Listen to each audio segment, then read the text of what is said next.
ফুটো আমাকে ছেড়ে চলে গেল।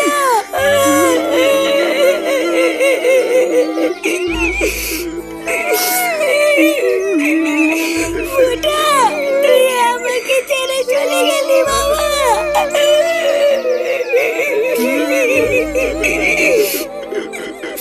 কি তোমরা ভাবছো তো যে ফুটো আবার হঠাৎ করে কিভাবে কেলেই গেল?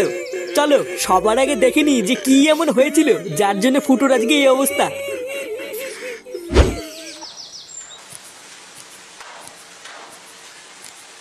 এটা কি হলো? লেওরা 500 টাকা কম কেন? হ্যাঁ, তা কাজ কম করেছিস তাই কম। কাজ কম করেছি মানে? লেওরা কাজ করতে করতে আমার সেটা ফেটে যাচ্ছে আর আমি কাজ কম করেছি? এই দেখ, একদম কপচাবি না, ঠিক আছে? এই মাসে যে দুদিন কাজে আসিসনি সেটা কি খেয়াল আছে? হ্যাঁ, তো কেন কাজে আসিনি সেটা তো ম্যানেজারকে বলে গেছিলাম নাকি? হঠাৎ বোর শরীর খারাপ হয়ে গেছিল তাই হাসপাতালে নিয়ে গেছিলাম, ওই জন্য তো ছুটি হয়েছে, না হলে কি আমি ছুটি করি নাকি? বাহ, তোর বউয়ের শরীর খারাপ হবে তুই গারমারি বানাবি আর সেই টাকাটাও কি আমরা দেবো নাকি? দেখ ফুটো, এখানে কাজ করতে এসেছিস, ভদ্রভাবে ঠিকঠাক কাজ কর, মায়না পাবি। আর যদি ভেবে থাকিস সেখানে কাজে এসে এইভাবে গলাবাজি করবি তাহলে ম্যানেজারকে বলে এক ধাক্কা দিয়ে বের করে দেবো। চুদির ভাইগুলো সব উনি কাজে আসবে না আর সেই টাকাগুলো আমাদের কারখানার গুনতে হবে নাকি? যা যা যা যা, পালা এখান থেকে। ফুটো ছাড় বাবা, ঝামেলা করিস না। আরে ধুর, ছাড়ো তো মারা। পাড়ার বাল সারা মাস গাড় ফাটিয়ে কাজ করি এই দুটো টাকার জন্য, তারপর মাসের শেষে এরকম চোদনার জন্য কম টাকা নিয়ে বাড়ি ফিরতে হয়। পালের কাজ করতে এসেছি আমি এখানে। শালা মাগি, গিলতে গিয়ে তো সেটা ফুলে ফেলেছিস, আর কত গেলবি? কি হয়েছে? কি হয়েছে? লেওরা কিছু বোঝে না তাই না? বাড়া 3 দিন আগে বাজার করে দিয়েছি আর আজকের মধ্যে সব বাজার শেষ হয়ে গেল। এটা কি ভোদা মগের মূল্য নাকি যে সামনে ফেলা আমার শোরের মতন গদগদ করে সব শেষ করে ফেললাম? এই দেখো, একদম উল্টো পাল্টা কথা বলবে না কিন্তু। আমি কি একা গেলি নাকি? তুমি গেলো না? এই কি গিলি রে আমি? হ্যাঁ, আমি কি গিলি?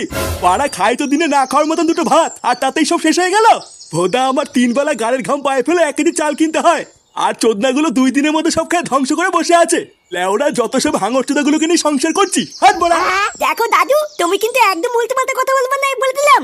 শালা বুলো পাঠা, তুমি হাঙর চোদা কাকে বলতো? বাল ছেড়ার ক্ষমতা নেই, লেওরা ধরে টাটানি। বেরো গার মানি এখান থেকে। তুমি মুখ সামলে কথা বলবে কিন্তু, না হলে কিন্তু তোমার মুখ আমি মেরে ভেঙে দেবো, বলে দিলাম। কি তুই আমার মুখ ভাঙবি? আয় না, আয়। শালা গিলে গিলে সব কটা তেল বেড়ে গেছে তাই না? আয়, সব কটা তেল বের করে দেবো। ওমা, 1 গ্লাস জল দাও না, খুব জোর তেষ্টা পেয়েছে। জল তেষ্টা যখন পেয়েছে তখন নিজের জলটা নিজে নিয়ে নে গিয়ে, যা। আমি পারবো না। হ্যাঁ, তা পারবি কেন? পারবি তো শুধু থালা ভরে ভরে গিলতে। বাড়া তোর বারো শুধু বাপটা তো শুধু গিলার জন্য আমার কাছে পাঠিয়েছে, আর কি বলছিতে পাঠিয়েছে? কি তোমার এত বড় সাহস? তুমি আমার বাবা তুলে কথা বললে? হ্যাঁ, বেশ করেছি বলেছি। কি করবি তুই আমার? হ্যাঁ, কি গো, একটু জল দাও তো, খুব জোর জল তেষ্টা পেয়েছে। দেখছো না আমি একটা কাজ করছি? রান্না ঘরে গিয়ে নিজে গিয়ে নিয়ে নাও, গিয়ে যাও। নিজে গিয়ে নিয়ে নেবো মানে? বাড়া দেখছো না আমি একটা কাজ করে এসেছি? লেওরা কি এমন বালের কাজ করছো যে তোমার একটু জল দিতেও কষ্ট হচ্ছে? কাজ করে এসছে তা কি এমন বালের কাজ করে ফিরলে শুনি যে নিজের বউয়ের একটা শখ পূরণ করতে পারো না? শালা একটা কাপুরুষ, ঘরের বউ ছাড়া তোর কারোর সামনে মুখ খোলে না। সেই সকাল থেকে রান্না করা বাসন মাজে আমি একা একা সব কাজ করি, তারপরেও তোমার মা এসে যা নয় তাই বলে যায়, তারপরে তুমি এসেও যা নয় তাই বলো। আমি কি এইসব দেখার জন্য তোমার এই বাড়িতে এসেছি নাকি? হ্যাঁ, উনি নাকি আবার কাজ করে এসছে, বড় কাজের ভাতার। এইভাবে কি হয় নাকি? কোনো দিকে কোনো রাস্তা খুঁজে পাচ্ছি না। বাড়া যা দিনকাল পড়েছে, একার দ্বারা কাজ বাজ করে আর সংসার চালানো সম্ভব না। কয়েকদিন ধরে চারিদিকে এত ঘোরাঘুরি করছি, ভোদার আবার তাও কোনো কাজ পাচ্ছি না। হ্যাঁ রে পল্টু, কথাটা তুই খারাপ বলিসনি। দেখ না, আমি কি কাজের কম চেষ্টা করছি নাকি? কিন্তু ওই যে ভালো কোনো কাজই পাচ্ছি না। আরে ভোদা, ওইসব কাজ কাজের কথা বাদ দে, বুঝলি? সারা বছরই তো পুরো কাজ করে উল্টে দিলি, এখন আর শেষের কটা দিনের জন্য কাজ মারাতে হবে না। আর 3-4টে দিন পরেই তো নতুন বছর পড়ে যাচ্ছে, তাই এখন আগে এটা ভাব যে নতুন বছরে কি কি প্ল্যান করবি। প্ল্যান? নতুন বছরে আবার কি প্ল্যান করব? যেমন চলছিল ভোদা তেমনই চলবে। আরে নাগপটদা, নতুন বছরের জন্য আমার মাথায় একটা সেটা ভাঙা প্ল্যান আছে গো। বাড়া আমি তো ভেবেই রেখেছি নতুন বছরে আমাদের এই পুরো ক্লাবটাকে পুরো গাড় ফাটা করে সাজাবো, তারপরে এই ক্লাবে কিছু নতুন নতুন সদস্য ঢুকাবো। কি বলো পটদা? হ্যাঁ, কথাটা তুই খারাপ বলিসনি, ক্লাবে নতুন সদস্যরও দরকার। কিরে ফুটা, সেই থেকে খেয়াল করছি তুই চুপচাপ মন মরা হয়ে বসে আছিস, কিছু হয়েছে নাকি? আর বলিস না বাড়া, আমার এই জীবনটা না পুরো ধ্বংস হয়ে গেছে, বুঝলি? আজ গেলে আমরা মাসের শেষের মাইনা দেওয়ার কথা ছিল, তাই সকালবেলায় কারখানায় গিয়ে মাইনা চাইতেই। এই মাসে যে 2 দিন কাজে আসিসনি সেটা কি খেয়াল আছে? তোর বউয়ের শরীর খারাপ হবে তুই গারমারি বানাবি আর সেই টাকাটাও কি আমরা দেবো নাকি? দেখ ফুটো, এখানে কাজ করতে এসেছিস, ভদ্রভাবে ঠিকঠাক কাজ কর, মায়না পাবি। আর যদি ভেবে থাকিস সেখানে কাজে এসে এইভাবে গলাবাজি করবি তাহলে ম্যানেজারকে বলে এক ধাক্কা দিয়ে বের করে দেবো। এটাই তো হয় রে, আমাদের মতন গরিবদের সাথে এটাই হয়। বাড়া তোমার বাড়িতে বা সংসারে কি কি সমস্যা হচ্ছে তাতে বাইরের কারোর কিছু যায় আসে না। তুমি খেয়ে আছো না খেয়ে আছো তাতে ওদের কোনো বাল ছেড়া যায় না, ওরা তো শুধু নিজেরটাই বোঝে। হ্যাঁ, তারপরে শোন না আরো কি কি হয়েছে। মায়না পেয়ে মন খারাপ করে বাড়ি ফিরতে না ফিরতেই দেখি মা আর বাবা ঝামেলা করছে। আমি শুধু মাকে গিয়ে একটু বলেছি, ও মা এক গ্লাস জল দাও না, খুব জোর তেষ্টা পেয়েছে। জল তেষ্টা যখন পেয়েছে তখন নিজের জলটা নিজে নিয়ে নে যা, আমি পারবো না। কি গো একটু জল দাও তো, খুব জোর জল তেষ্টা পেয়েছে। দেখছো না আমি একটা কাজ করছি, রান্না ঘরে গিয়ে নিজে গিয়ে নিয়ে নাও গে যাও। একই রে ফুটো, এ তো দেখছি তোর বাড়িতে তোর কোনো দামই নেই। পাড়া তুই সারাদিন এত কষ্ট করে পরিশ্রম করে কাজ বাজ করে বাড়ি গেলি, আর তোকে কেউ এক গ্লাস জল পর্যন্ত দিল না। বাড়া আমাকে কেউ এক ফোঁটাও ভালোবাসে না জানিস।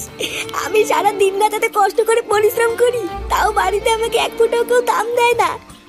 আমি তো ঠিক করে নিয়েছি, আমি লাউডার এখানে থাকবো না, আমি অনেক দূরে চলে যাবো। নে রে, এ তো আবার মাগি মানুষের মতন কান্না শুরু করে দিল। না রে ফটকে, তুই ফুটোর কষ্টটা বুঝবি না। দাঁড়া ফুটো, তুই কান্না করিস না। তোকে বাড়িতে কেউ ভালোবাসে কি বাসে না সেটা পরীক্ষা করার জন্য আমার মাথায় একটা হেভি প্ল্যান আছে। প্ল্যান? কি প্ল্যান? তবে শোন, প্রতিদিনের মতন তুই কালকেও সকাল সকাল কাজে বেরিয়ে যাবি বুঝলি। তারপর আমি আর ল্যাংচা তোর বাড়িতে গিয়ে ডাকবো, কাকু ও কাকু, কাকু তাড়াতাড়ি বাইরে আসো কাকু। এই কি হয়েছে না বাড়া, তো চিল্লামিল্লি কিসের? সকাল সকাল গাড়মানি গুলো, তোদের কি আর কোনো কাজ নাই নাকি? আরে কাকু, ওইদিকে বিশাল বড় বিপদ হয়ে গেছে, তাড়াতাড়ি চলো। বিপদ? কিসের বিপদ? বাড়াগুলো তোরা কি সকাল সকাল ঠাট্টা করছিস নাকি? না যা তো বলে যা, এখন কথা বলার টাইম নেই, অনেক কাজ পড়ে আছে। আরে কাকু আমরা মজা করছি না, কারখানায় যাওয়ার পথে ফুটো রাস্তায় অ্যাক্সিডেন্ট হয়েছে। কি ফুটোর অ্যাক্সিডেন্ট হয়েছে মানে? হ্যাঁ গো কাকু, তাড়াতাড়ি চলো, আমাদের ফুটো মনে আর বেশিক্ষণ বাঁচবে না। এইসব তোরা কি অলক্ষণী কথা বলছিস? এইসব হতে পারে না। এই গিন্নি, এই কই গো গিন্নি, তাড়াতাড়ি এসো। আমাদের সর্বনাশ হয়ে গেছে গো গিন্নি, আমাদের সর্বনাশ হয়ে গেছে।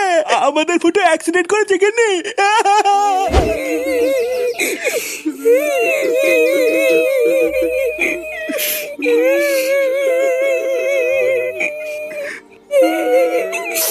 আমার ফুটো আমাকে ছেড়ে চলে গেল।